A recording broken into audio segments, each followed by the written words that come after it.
Thank you for taking the time to watch this episode of Life Support. If you enjoy the content, we would ask that you like it, hit subscribe, and share it with your friends. Hey, so glad you're with us on Life Support. And this is a program that we talk about trauma, but we talk about it in a way where we want Jesus to relate to you. We want you to fall in love with Christ in a brand new way. So I'm so glad you're here. I have a very special guest. Kelly Rosati is the director of the Flying Horse at Risk, or the Flying Horse Foundation. She deals with all kinds of at-risk people and children, and it's got an amazing story. So Kelly, thank you so much for being here. Appreciate it. Thanks for having me. It's great to be with you.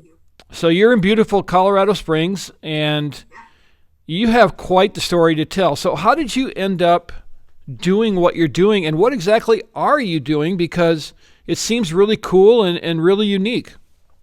Oh, thanks. Well, it's a really long story, so I'll try to keep it short, and we can explore the parts that you'd like to a little bit deeper. But my husband and I have been believers for a long time, and we were passionate sanctity of human life advocates. And in the course of that passion around human dignity, we became aware of the fact that there were kids in foster care that were essentially modern day orphans and didn't have any families. Well, we didn't know that. We were pretty mortified. And the Lord really led us to think of it in the following way. Well, we have a family and there are kids who need families. And so if not us, who? We're blessed. Why wouldn't we open up our home to kids who need homes? And so that began our journey about 20 years ago. We adopted 4 kids from foster care, from the foster care system in Hawaii, actually.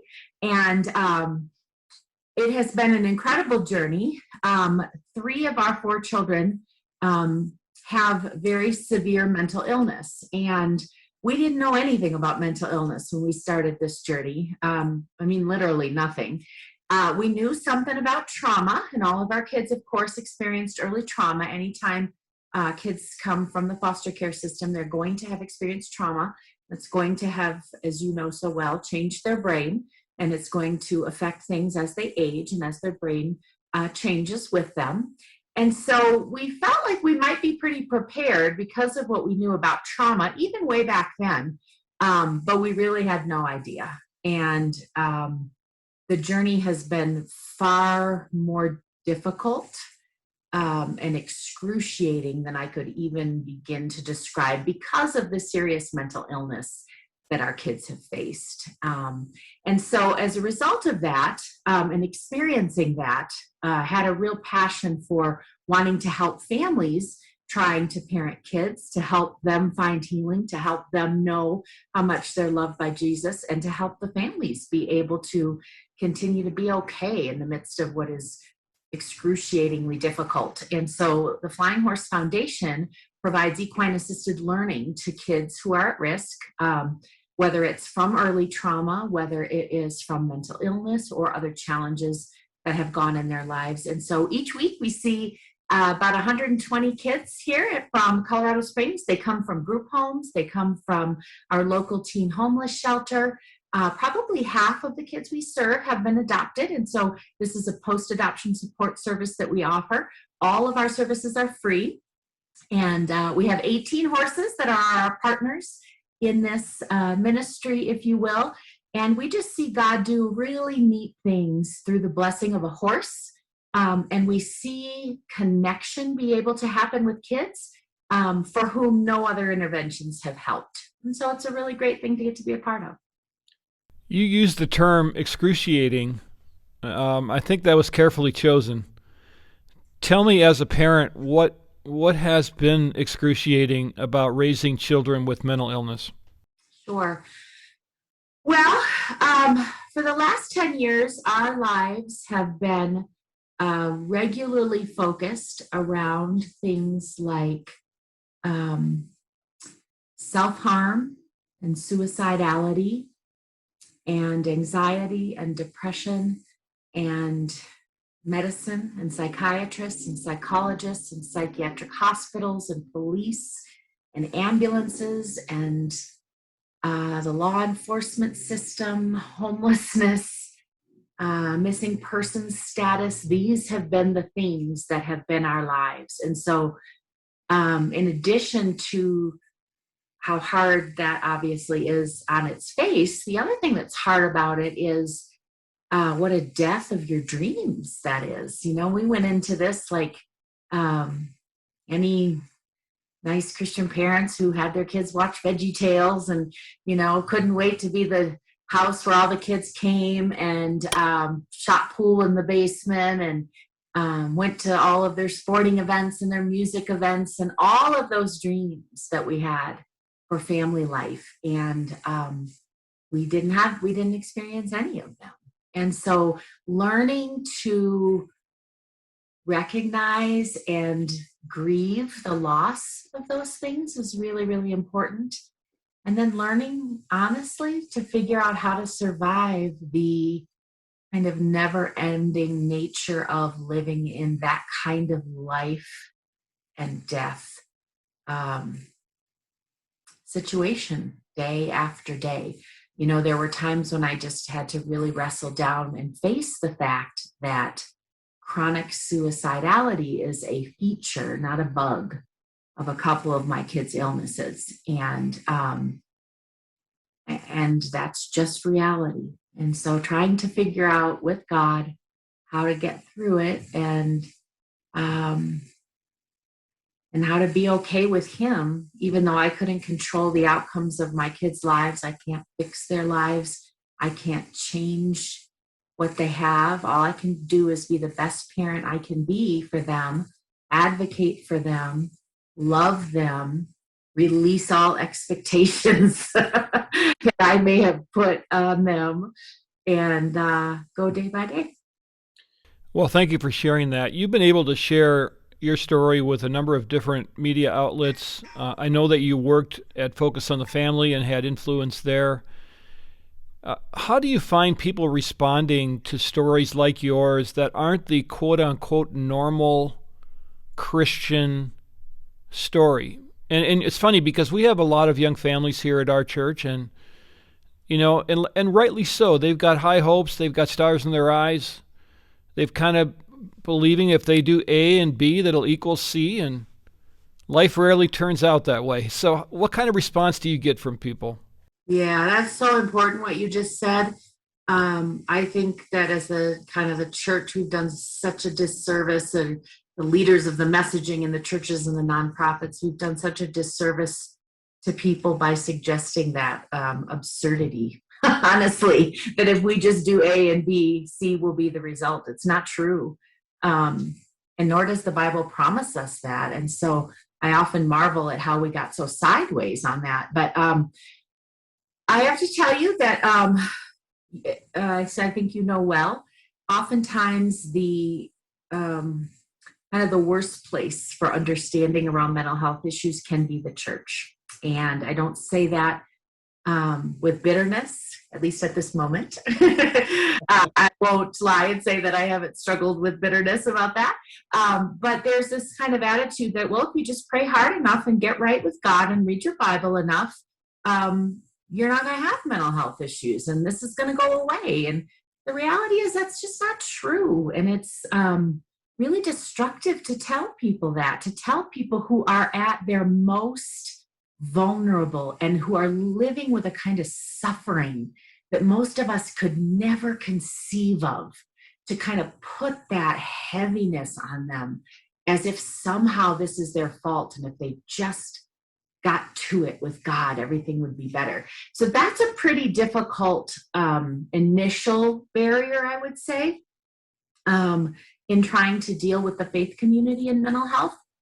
There are lots of wonderful people doing good things in this arena. I think first and foremost of Kay Warren, who is just an absolute treasure and has done so much to help educate and support those of us who are parenting kids with mental illness. And so that's an issue.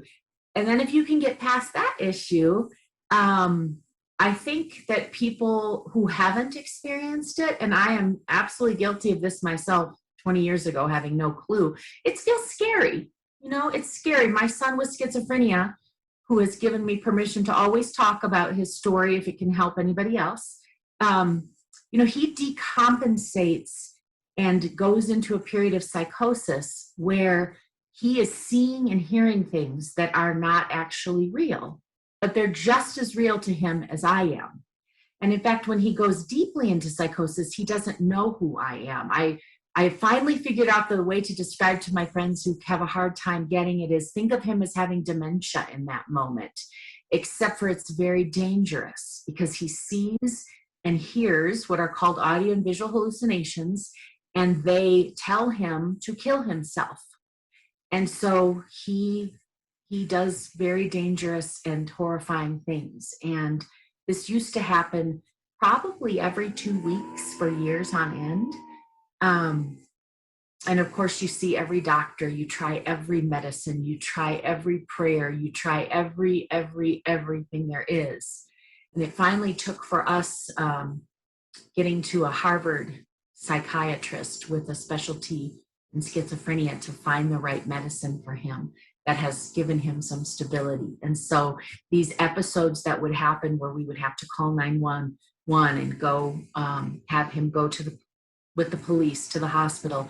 This hasn't happened in 8 months. Just happened a few days ago, unfortunately, but 8 months is a really great mark of progress. So I say that to say, I think besides first having misconceptions, secondly, people feel scared of this. And I understand that, I really do. But thirdly, I would say that the bottom line, as I've talked to lots of moms and dads of kids with mental illness, is that we need help. And we need tangible, practical support. And so unless you're in a church environment where people are willing to be really inconvenienced, if their own schedules for their youth activities and sports and music and restaurants and movies and all of that can't be inconvenienced, then there will not be help forthcoming. And so we see a lot of disillusionment among parents who have been faithful followers of Jesus for so long and who can't understand why the people in their churches will not help them. Well, the church structure is not built that way. The church structure is built to accommodate the quote-unquote norm. And so how does a family with children struggling with these issues plug into a small group? How do they even attend a youth activity? What children's minister even knows what to do when you walk into the church? I mean, I'm the lead pastor of churches, and people on staff don't know what to do with my kids. And so there's a tremendous amount of isolation in that. And that's something that we really need to look at God and deal with, because there are way more people than people think that are struggling with this issue. Don't you think? Yeah, I think that's such a good point. The isolation is brutal.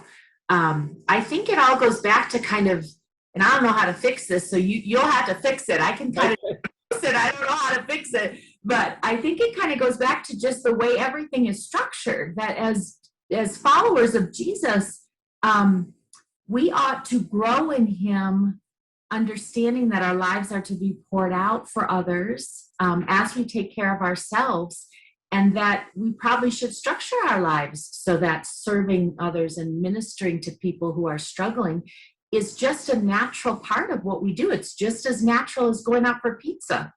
It's just as natural as spending, 10 hours a week watching your kid play baseball or whatever it is. I'm not saying those things are bad. They're not bad. But when your life is so full of them that you can never look around to see all of the suffering people, we're just talking about one issue, mental illness. We could talk about drug addiction and homelessness and orphan care, kids in foster. I mean, there's so many needs. And I think that we as believers have been called to look around and be utilized by God to love and to serve those who are suffering around us. But if our lives are so full that we have no time for that, I think that's part of the problem. Like I said, I don't really know what the solution is. People used to say to me all the time as I had this conversation around it with adoptive families. So parents who have kids who've gone through trauma, maybe they don't have bipolar disorder or schizophrenia like my kids have, but their kids are really struggling because of what they went through before they came home. And people used to say to me from churches, pastors and others might say, well, it's because all those people are too prideful and they won't say they need help.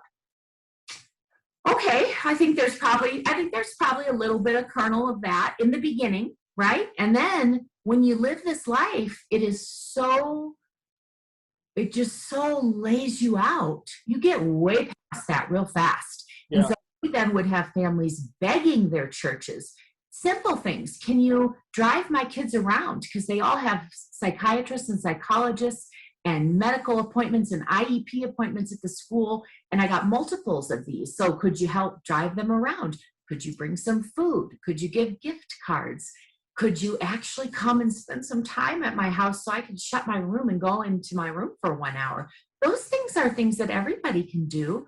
And they're not hard, but they do take commitment and they do take time and a heart to say, I know you are struggling and suffering, and I just want to be there for you. And so those are things we could do.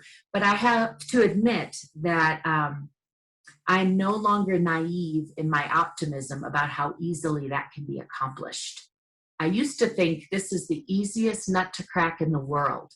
We take an adoptive family or a family with kids with mental illness, and you have churches full of small groups. If a small group would come around one family, so no one person got burnt out from being a helper, but you had a whole group of people to kind of sponsor this struggling family.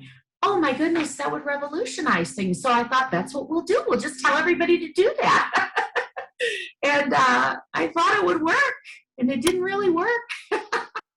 So I still have hopes for it, but it's very difficult. It's Jesus is really the answer to this, and he knows what the answer is. He knows how to guide us forward, at least. I'm not sure that this side of heaven we're ever going to arrive at nirvana, but I'm with you on your struggle. What has Jesus taught you through this suffering? Really is what it is. I don't know if there's a better word for it. Yeah, I love that question because he really has taught me some things. First of all, I would say one of the most important things I feel like he taught me is that the way through this, not just to survive, but even to be happy in my heart with him as I walk with him, is acceptance and gratitude. And so I got stuck for a long time in the wheel of just constantly going, this can't be my life. This cannot be my life. How can this be my life? If you heard me describe what was the regular things going on, I would just sometimes just say, it just can't be my life. And I couldn't even get out of bed. And really coming to the notion of acceptance was a tremendous blessing for me. It just took a big weight off. You know what? This is my life, and God knows. And so I'm going to accept it, and I'm going to be grateful. And so acceptance and gratitude have helped me a ton. Just all the stuff that a lot of people know that I didn't really know anything about, that is talked about in the recovery world, things around boundaries and codependency, of realizing and coming to the fact that it's actually not my responsibility to control my children and what they do and what they don't do. And I can't. And so now this gets a lot easier once your kids become adults. It's tricky when they're kids, because obviously you still have responsibilities, and you have always you have a role to play. But just the notion of my well-being cannot be dependent on what my kids do or don't do, and how my kids are or aren't doing. And so while I always have hope for my kids' healing and for their walking with Jesus, I have hope for that. My hope is not in that. And this was a huge lesson for me to remember to keep my hope in Jesus, to feel the freedom of just loving and doing what he's called me to do and releasing the outcomes to him. That has revolutionized my life. I'm not sure I could still be okay in having this conversation with you if he hadn't taught me that. So he's also taught me that he loves me so much more than I I mean, that I knew in my head, but was never in my heart, and all my own junk and struggles from my own messed up, trauma filled childhood. Um, when you live under this amount of pressure, you can sometimes cope in really maladaptive ways. And I would say, sinful ways. And I would say I definitely went in that direction and just wanted nothing more than to escape my life. I didn't want to be, I wasn't suicidal, but I didn't want to be alive. And I just needed to escape from what I was doing. I often say I thank God that I don't really like the taste of alcohol, and I've never found a happy pill, because let me tell you, if I had, I would easily be one of those people who just chased it to escape. So I have so much compassion around for people who have done that, because that could have been me. So I would just say that's the other thing that God's taught me, is just that He knows and He understands, and not that things that aren't okay are okay. They're not. And they don't surprise Him, and He sees all, and He never leaves, and He's never mad at me. I still have a hard time believing that one. I really have to remind myself. And so He has taught me some really beautiful things. I feel like a lot of times Christians say, "Oh, I would never trade my suffering for what I've learned." And yeah, I kind of maybe could say I really do like what I've learned. I can't, and of course I would always have my kids. And I'm so glad I didn't have any idea what was coming, because I would not have had the courage to do this. Yeah. But now I would do it over and over.